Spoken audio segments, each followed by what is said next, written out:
இந்த வீடியோவில் நம்ம என்ன பார்க்க போறோம்னா, ஜூன் மாதம் 2026 சிம்ம ராசிக்காரர்களுக்கு எத்தகைய ஒரு பலாபலன்கள் நிறைந்ததான ஒரு அமைப்பு இருக்கு அப்படிங்கிறது நம்ம பார்க்க போறோம்.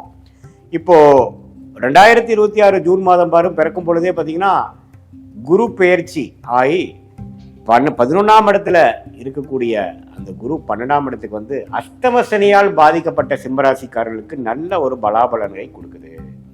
இதுவரை 8ஆம் இடத்துல சனி இருந்து எந்த ஒரு சுப பார்வை இல்லாமல் அஷ்டம சனியை கொடுத்து கொண்டிருந்த அந்த சனி குருவின் பார்வை பெறுகிறார் ஜூன் 2ஆம் தேதியிலிருந்து. அது வந்து ஒரு நல்ல சப்போர்ட்டாகவும் இதுவரை கொஞ்சம் மனம் சஞ்சலம் பட்டு கொண்டிருக்கக்கூடிய சிம்மராசிக்காரர்கள் இளம் வயதிலாக இருந்தாலும் சரி, முதியோர்களாக இருந்தாலும் சரி, நடுத்தர வயதினாக இருந்தாலும் அவங்கவுங்க வாழ்க்கைக்கு ஏற்ற மாதிரி சில பிரச்சனைகள் போய்கொண்டிருக்கிறது.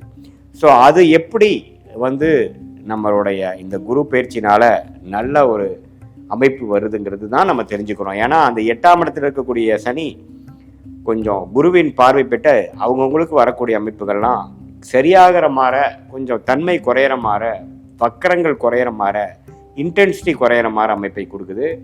அது நல்ல ஒரு அமைப்பு. நம்ம வந்து இந்த வீடியோவில் சயின்டிஃபிக் வேதிக் அஸ்ட்ராலஜி முறையில் எதையும் மிகைப்படுத்தாமல் பரிகாரங்கள் அது மாதிரி விஷயத்துக்குள் போகாமல் உள்ளதவாறு பார்க்க போகிறோம். அந்த அடிப்படையில் இந்த குரு பயிற்சி வந்து எந்த விதத்துலையும் பார்த்தீங்கன்னா ஒரு தவறான அமைப்பு இல்லை. என்னடா 12ஆம் வீட்டுக்கு போயிட்டாருன்னு நினைக்க வேண்டாம். 12ஆம் வீட்டுக்கு போனாலும் 6ஆம் வீட்டுக்கு பார்க்குறாரு, 8ஆம் வீட்டை பார்க்குறாரு, 4ஆம் வீட்டை பார்க்குறாரு. ஸோ கடன் மூலமாக சில அதர் பீப்புள்ஸ் ஃபண்டு மூலமாக சில பிரச்சனைகளை நம்ம சால்வ் பண்ணிக்கலாம். கழுத்தில் கத்தி மாதிரி இருக்கக்கூடிய சில பிரச்சனைகள்லாம் சால்வ் பண்ணக்கூடிய அமைப்புகள் இருக்குது. வம்பு வழக்குகள் கொஞ்சம் குறையும், மன சஞ்சலங்கள் கொஞ்சம் கட்டுப்பாட்டுக்குள்ளே வரும். அதே சமயத்தில் ராஜயோகாதிபதி ஆகிய செவ்வாய் 9ஆம் இடத்துலேருந்து 10ஆம் இடத்துக்கு மாதத்தின் லாஸ்ட் ஸ்டேஜ், அதாவது 2வது 3வது வாரத்துக்கு மேலே செவ்வாய் 10க்கு போகிறார், சுக்கிரன் 11ஆம் இடத்துல இருக்கிறார், புதன் 11 லாபஸ்தானத்தில் இருக்கிறதெல்லாம் பார்த்தீங்கன்னா ஒரு நல்ல ஒரு அஷ்டம சனியினால் பாதிக்கப்பட்டு இருக்கக்கூடிய சிம்மராசிக்காரர்களாக இருந்தாலும் ஒரு நல்ல ஒரு மாற்றம், ஒரு திடீர்னு சில விஷயங்கள் நமக்கு சிலது நடந்து விட்டது, பழைய பிரச்சனைகள் இப்படி வெடிச்சுடுமோன்னு நினைக்கிற விஷயத்தை கொஞ்சம் சரியாக போய் நம்ம நினைக்கிற அளவுக்கு மோசமாக தவறாக போகாமல் ஓரளவுக்கு தன்மையாக நடந்து விட்டதுங்கிற மாதிரி ஒரு நல்ல மாற்றங்களை கொடுக்கக்கூடிய ஒரு அற்புதமான ஒரு குரு பயிற்சியாக, செவ்வாய் பயிற்சியாக, சுக்கிர அமைப்பாக கண்டிப்பாக சிம்மராசிக்காரர்களுக்கு ஜூன் 2026 இருக்குங்க. மாணவர்களுக்கு பார்த்திங்கன்னா நல்லா படிக்கக்கூடிய அமைப்பு, படிக்கிற மூலமாக அவங்களுடைய காம்படிட்டிவ் எக்ஸாம்ஸ் கிளியர் பண்ணக்கூடிய அமைப்புகள், அவங்களுடைய என்னதான் அஷ்டம சனி நடந்திருந்தாலும் ஒரு இடம் மாற்றத்தை கொடுத்து அந்த டிஸ்கம்ஃபோர்ட் கொடுத்தும் சில பெனிஃபிட் கொடுக்கக்கூடிய மாதிரி அமைப்பு, காம்படிட்டிவ் எக்ஸாம்ஸாக இருக்கட்டும், மீடியா துறையில் இருக்கிறவங்களா இருக்கட்டும், எல்லாத்துலேயுமே கொஞ்சம் வெற்றி கிடைக்கிற மாதிரி அமைப்புகளை கொடுக்குதுங்க. அதே சமயத்தில் இடம் மாற்றங்கள், ட்ராவலிங்கு, இம்போர்ட் எக்ஸ்போர்ட் அது மாதிரி துறையில் இருக்கிறவங்களுக்குலாம் நிறையா ஒரு டர்ன் ஓவர் நடக்கக்கூடிய அமைப்புகள், கஷ்டமாக நிறையா பண்ணிட்டேன் நான் அப்படிங்கிற மாதிரி ஒரு பாசிட்டிவான சில எஃபெக்ட்ஸ் கொடுக்குது.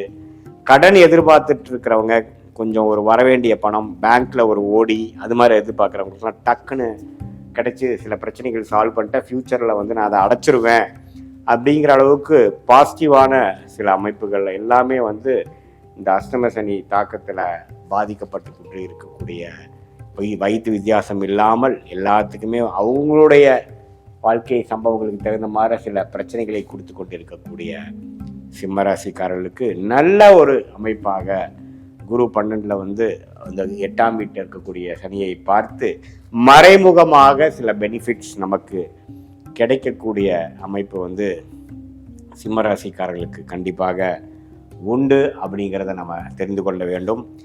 மற்ற கிரகத்தின் சஞ்சாரமும் நமக்கு நல்ல சப்போர்ட்டாக தான் இருக்குது.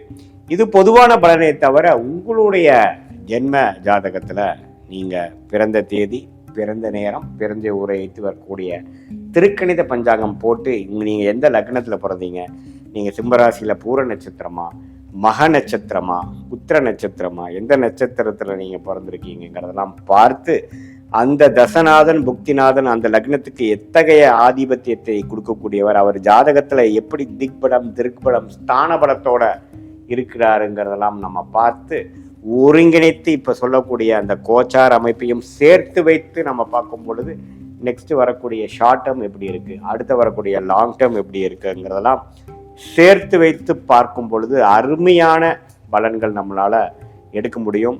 கிளாரிட்டி நமக்கு கிடைக்கும். நம்மளுடைய வாழ்க்கையில் இருக்கக்கூடிய சாய்ஸஸ் எது நமக்கு கரெக்டாக வருது, எது நமக்கு கிளிக் ஆகும், எது நமக்கு கிளிக் ஆகாது, எது மாற முடிவுகளை எடுத்துக்கலாம், எது மாற முடிவுகளுக்கு போக வேண்டாம், நம்மளுடைய பிராப்தங்கள் நம்மளுடைய தோஷங்கள் எப்படி இருக்குது, நம்ம எந்த மாதிரி ஒரு கர்மால நம்ம பிறந்திருக்கோம், நம்மளுடைய ஃபார்ச்சுனேட் பிளானட் என்ன, அந்த பிளானட் எது மாற படிப்பு எது மாற துறையில் நமக்கு நல்ல யோகத்தையும் முன்னேற்றத்தையும் கொடுக்கும், எந்த நேரத்தில் நம்ம வேலை மாறலாம், எந்த நேரத்தில் நம்ம கொஞ்சம் அமைதியாக இருக்கலாம் அப்படிங்கிறதெல்லாம் நம்மளுடைய தசா புக்தி அந்தரம் சூக்ஷ்மம் லெவலில் நம்ம பிரித்து பார்த்து சயின்டிஃபிக் வேதிக் அஸ்ட்ராலஜி முறையில் எதையும் மிகைப்படுத்தாமல் உள்ளது உள்ளவாறு நம்ம பார்க்கும் பொழுது கண்டிப்பாக ஒரு நல்ல தெளிவு வரும்.